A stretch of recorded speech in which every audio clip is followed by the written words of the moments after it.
Hello, welcome to the third session of 6 on the Psalms for Nassau Presbyterian Church, Psalms and the Life of Faith, Praise, Sorrow, and Curse. So this is our third session, and I said last time that I really like review, but this time I'm going to try to keep my review shorter just because we need all the time we can to talk about the material on the docket for today. So a quick refresher. When we come to the Psalms, we're dealing with what Luther called a mini Bible because it contains everything in the Bible in miniature form. Or we also come to what John Calvin said was an anatomy of all parts of the soul. In other words, what we find in the Psalms is a real rich resource for real faith. There's so many R's in there, I stumbled, didn't I? A rich resource for real faith. In fact, a really rich resource for really real faith, if you want to just sort of keep adding to the R's. We also covered in previous weeks some basics about the Psalms, the numbering of the Psalms, the different kinds of Psalms, and the context for reading the Psalms, at least 4, the type or form of the Psalm, how the Psalm might play out in worship contexts and outside formal worship contexts, that is, in the temple, say, and at home. And then finally, how the Psalms play or function or mean within their literary context now as part of a book of Psalms, a book of poems, a lyric sequence of poems, perhaps. I also touched briefly on 4 things on poetry. These 4 things are actually under review for possible trademark and copyright, things like that. But go ahead and feel free to use them and tweet them out to all your friends. So the 4 things are the poetic function, how poetry calls attention to itself by its use of odd, spare, and dense language. Parallelism, the way 2 or 3 Hebrew lines of poetry interact and relate to one another. The imagery and metaphor, especially the density of imagery and metaphor in poetry. And finally, for our purposes, the episodic or lyrical nature of psalmic poetry. These are not epic poems. They're not dramatic poems like we would find respectively in something like the Iliad or Shakespeare's plays. Instead, these are smaller, more akin to something like Shakespeare's sonnets, episodes, lyrical moments, snapshots that tell us something important about the world, but due to their nature and their brevity, can't tell us everything, not at least within the compass of their one coherent form. Most of the time, though, we have spent on thinking about the Psalms and their function in the life of faith. And I've done this by means of Walter Brueggemann's typology. Brueggemann, a noted Psalm scholar, among other things, and how Brueggemann correlated seasons of life, seasons of human life existence with the main categories that were identified by Hermann Gunkel in his work on the Psalms. Gunkel identified a number of different types or forms in the Psalms. There's 150 Psalms, but smaller number of types. The big 3 for Gunkel were, in fact, hymns of praise, lament psalms, and songs of thanksgiving, these big 3. And what Brueggemann did was correlate these with seasons of life, that the hymns of praise seem to correlate with seasons of orientation when things are going well and life is settled and smooth and no problems. Lament psalms correlate with seasons of disorientation where things are quite the opposite. Things are going terrible. Things are not settled. Things are chaotic and God seems absent, if not an enemy. And then songs of thanksgiving, according to Brueggemann, correlate with seasons of new orientation or reorientation, somehow when one has passed through a season of disorientation and come out the other side. Survived, for instance, a cancer diagnosis and lives to tell the tale and give thanks to God for being on that side of that event. So those are the 3 categories of seasons of life, according to Brueggemann, building on others. And they correlate, he says, with these types of Psalms. Though really for Brueggemann, it's about how the Psalms function to create these seasons, perhaps in our own lives as we read them, or at least make us aware of other people who are in those seasons, but also how they might profitably be used in the life of faith with others, in our own life of faith, and also how they reflect the life of faith, that the person who is well off and feeling good and and doing well probably doesn't write a psalm of disorientation. But the Psalms of Disorientation are, in fact, the text before us today. These three types, these three different psalm types and seasons of life, show that life is on the move, the life of faith is on the move, the Psalms are on the move. This is true for even particular psalms that are ascribed to, say, David. The psalms that are ascribed to David are not of one type. So David's persona, as it were, in the Psalms is also on the move, which means, and this is something I said in the first session, but I wish to underscore before we go any further today, what this means is that the life of faith includes disorientation as much as it does orientation or new orientation. The life of faith includes lament, sorrow, grief, anger, disappointment, just as much doubt, just as much as it does praise and thanksgiving. This is an obvious point if we read the Psalms with any sort of care and attention. And yet it's something that we sometimes miss if we've been around the church barn a few times or grown up there. This is a curious phenomenon. And so it brings me to think about the Psalms of Disorientation a little bit further. So on the one hand, the Psalms of Disorientation seem to need no introduction. They seem to be, as I said in the first session, probably a key part of the importance and beloved nature of the Psalms. The Psalms have been widely loved and used and treasured as a spiritual resource, a rich resource for real faith, for the entirety, really, of the Christian tradition. But one wonders if that, in fact, is related in special ways to the laments and their importance in capturing this important and neglected side of Christian faith. And yet, even though they're important and on the one hand don't need any introduction, one wonders if in more recent days they are secretly used or underused. Maybe they strike some people as frightening, and one usually doesn't hear them extensively in church, certainly not in worship portions of the church, because, well, they're not really worshipful psalms in many ways, are they? They are instead in this disorientation time. They are not hymns of praise extolling God, but rather in this season of disorientation, worrying, complaining, grieving to God. The absence of lament, therefore, is notable, especially in public worship, and has been talked about in a number of places by different people, including Brueggemann himself. There's a couple exceptions to this, I would say. One is growing up in my church, there was a bulletin every Sunday, and there was a thing called the Circle of Concern in the bulletin, and those were people to pray for.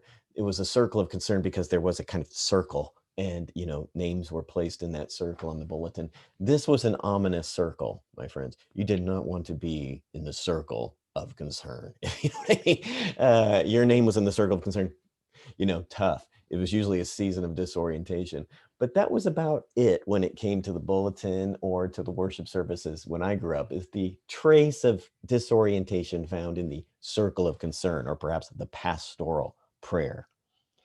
That's one exception, but it's a minor exception. Another exception that's more notable, but not without problems or things to ponder, is the prominence of lament or of grief or articulations of sorrow that we frequently find in the public square for a host of reasons. That might be national tragedies of various sorts. It could be the pandemics that we currently are experiencing with COVID-19, with systematic racism, with economic disparity, etc. Grief, sorrow, even anger is frequently articulated in the public square around such things, 9/11, etc. And yet, it's not exactly the same as what one finds in the lament psalms, is it? Because much of the public square articulation of grief and sorrow is devoid of the kind of theological framework that's offered to us in the psalms. So these are important exceptions to the rule, and yet they show, if nothing else, by way of contrast, the absence, relative absence of lament in Christian public contexts, particularly worship. This has been described by Brueggemann, among others, as a costly loss, a truly costly loss, because the Psalms, particularly the lament Psalms, provide us this rich resource about the darker, more problematic, difficult sides of Christian faith and life. The lament psalms are representative, therefore, of that in-between life that I talked about in the last session, that exists between Psalm 1, that great pious psalm of Torah obedience, and Psalm 150, that great finale and climactic psalm of unbounded praise. How do you get from Torah obedience, the life of obedience and piety, to the life of unbounded praise? Is by going through 148 psalms in the middle. These in-between psalms represent in-between life, and the majority of that in-between life, according to the Psalms, is in fact lament. The lament is the most attested type of psalm in the book of Psalms. According to some, as many as 50 individual lament psalms exist in the book of Psalms. That means that the lament psalms, these disorientation psalms, are the backbone, as it were, of the Psalter. And you can't have a full anatomy. You can't even have a skeleton, can you, without a backbone? And so if we don't have the lament psalms, we don't have anymore a body of faith, not according to the Psalms. So one of the key things to think about as we think about the utility of this material, or why it's important, why the Psalms would include so many lament psalms within the collection, why this would be treasured by people of faith and in the life of faith, we might wonder if there's actually some therapeutic good, not just theological truth, but therapeutic good for us within the lament psalms. It is an anatomy of all parts of the soul. It is a little Bible. And so therefore, what is found in those lament psalms must therefore also be part of what Scripture wants to teach us, and part of our soul, our anatomy, and part of the life of faith. So let's look at a particular example. I'm going to share my screen here and look at Psalm 13. Let's begin with Psalm 13. Psalm 13 is the quintessential lament psalm, if you will. It's very short, and yet contains the main elements that are indicative and included in a lament psalm. So here's Psalm 13, quintessential lament. Notice there's a kind of ultra short address to God. It's buried already in the complaint of the psalm. The psalm begins with a complaint, how long, which is, this has gone on too long. That's what that means. How long? Too long. But the psalmist doesn't even get to God before saying how long. So how long, O Lord? O Lord is the address, but it's very short, and it's embedded in this complaint.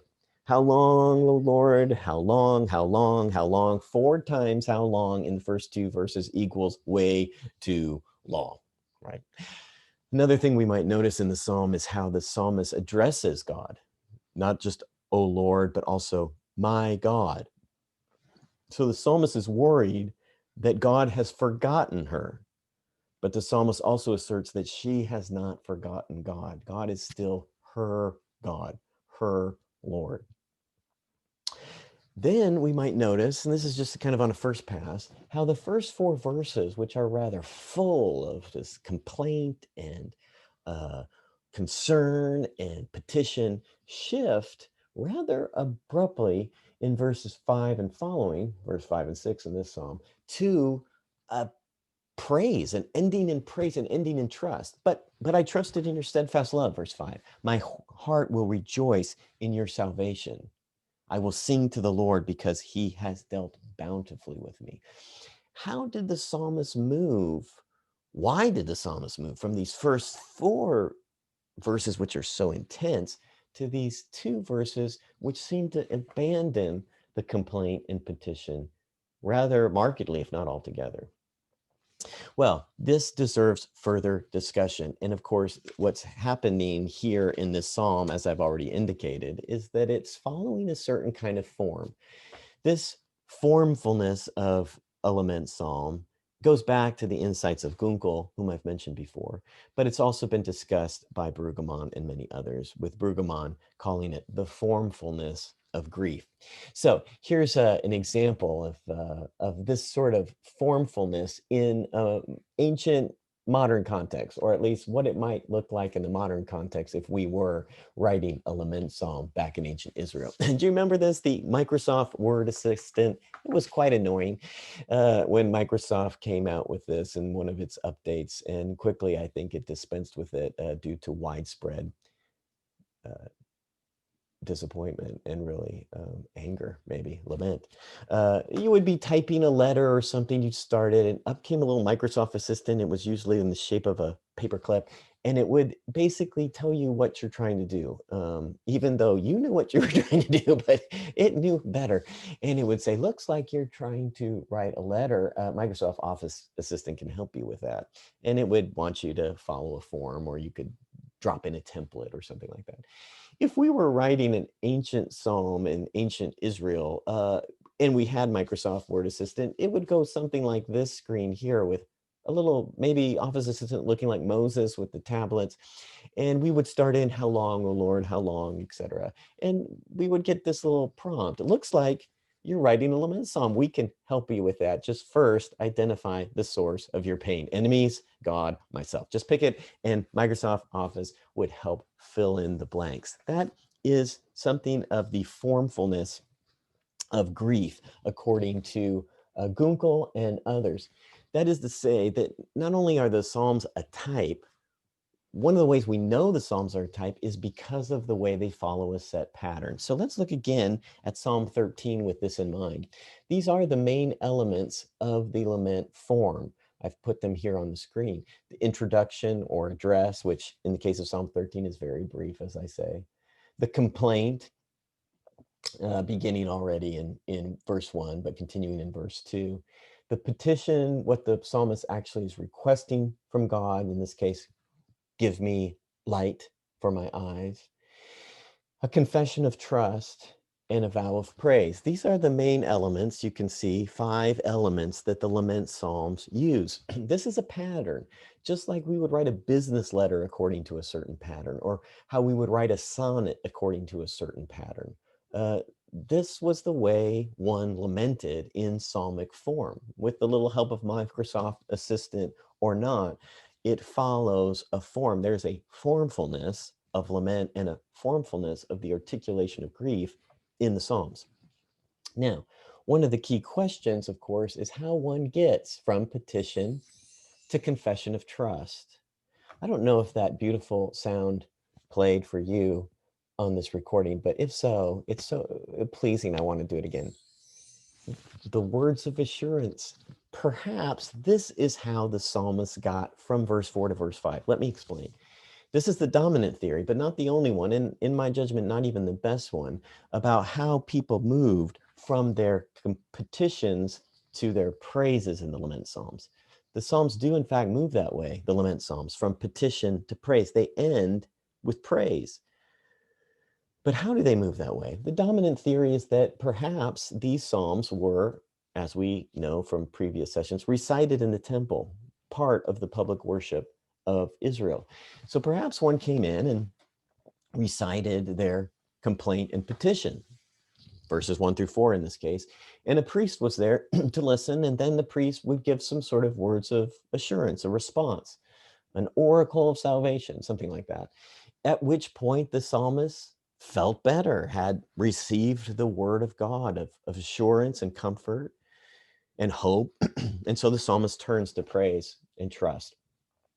An example of this would be 2 Samuel, 1 Samuel 1, the story of Hannah praying about her barrenness, and Eli, the priest, hearing her and then saying, go in peace, the God of Israel grant your request. That would be kind of an example of the words of assurance.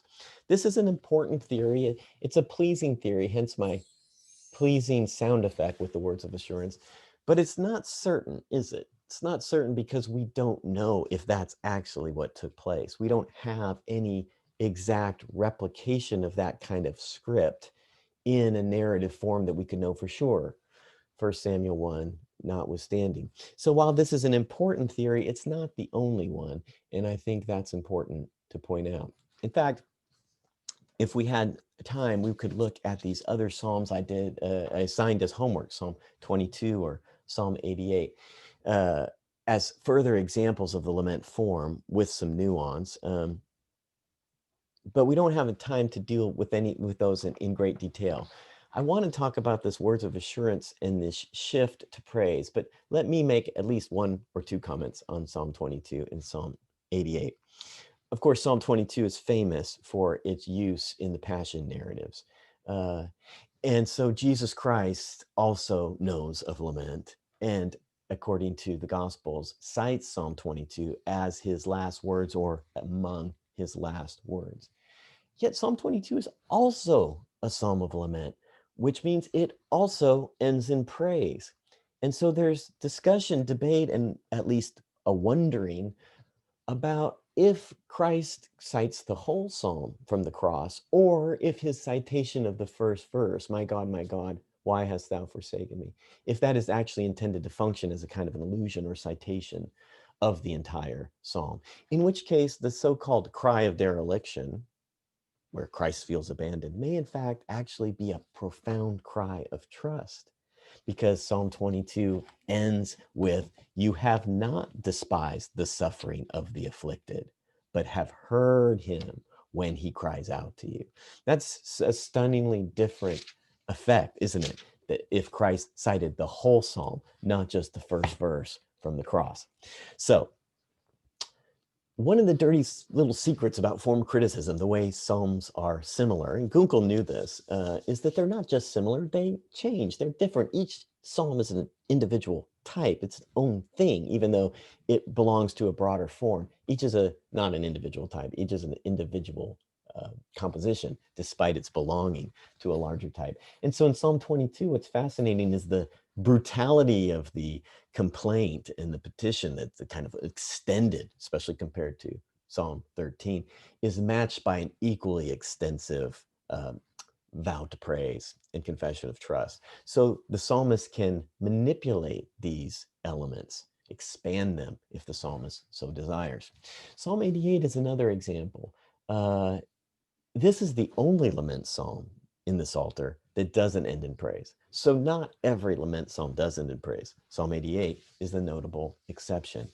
It is very much in the depths and remains in the depths and does not, as it were, come out of them.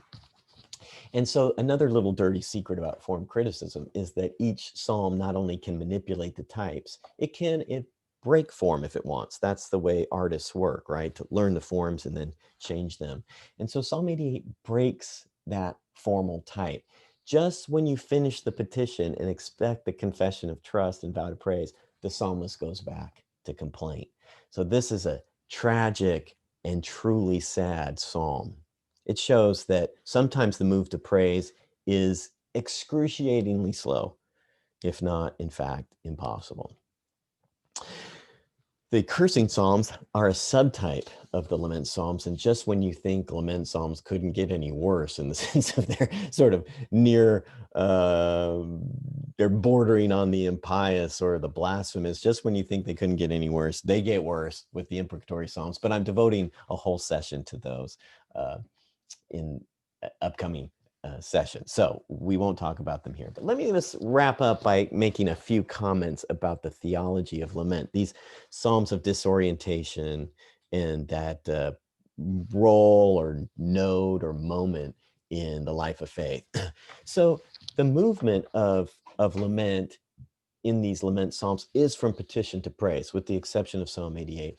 And the movement of the Psalter as a whole is also from petition to praise. The laments are more dominant in the first half of the Psalter than they are in the second half. And the hymns of praise are more dominant in the second half than they are in the first, though both types appear in both types. But in any event, the shape of the Psalter, the shape of the lament psalms, and the shape of Israel's life with God is full of lament. It's a very important point. And it makes us wonder, or should, I think, if ours is similarly marked by that. And if not, why not? Is it because we're not that sad, or is it because we are into denial and cover up? Those are two very different things.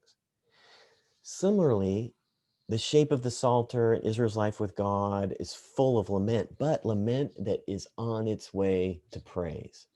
And that's another question for us to ponder. Is ours similar? we feel the grief, we feel sorry, we feel lament. We are human, right? I mean, it was Pablo Neruda, the Chilean poet, who said, "I know the earth and I am sad." You know, being human involves sorrow and grief and pain and suffering invariably.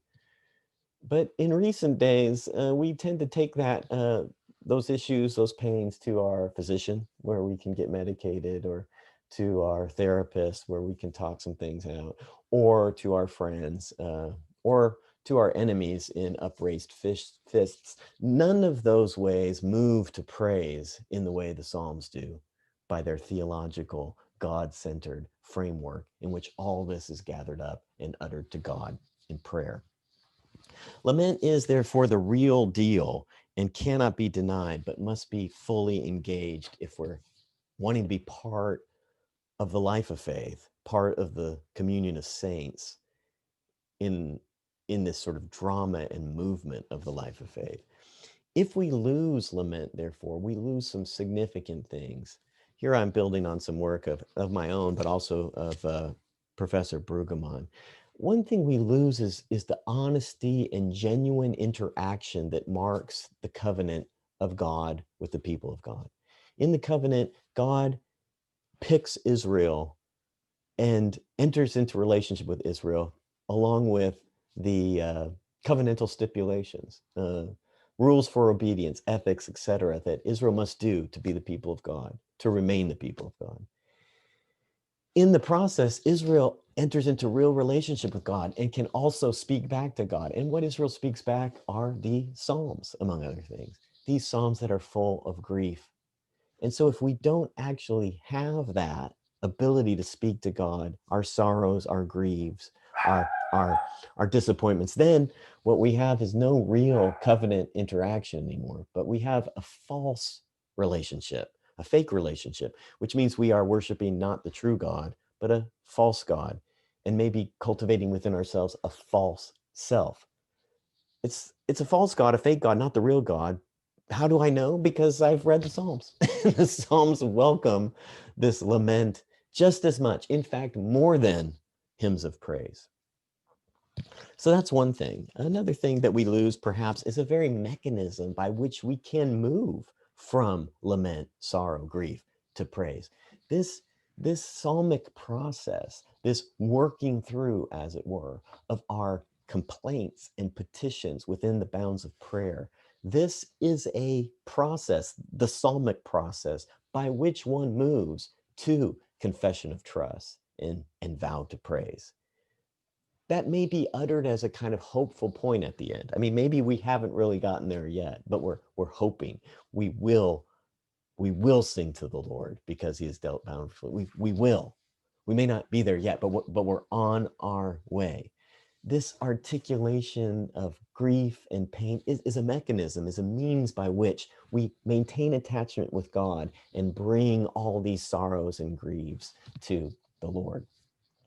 It reminds me of another poem, a prose poem by Cesar Vallejo, which is called "I'm Going to Speak of Hope."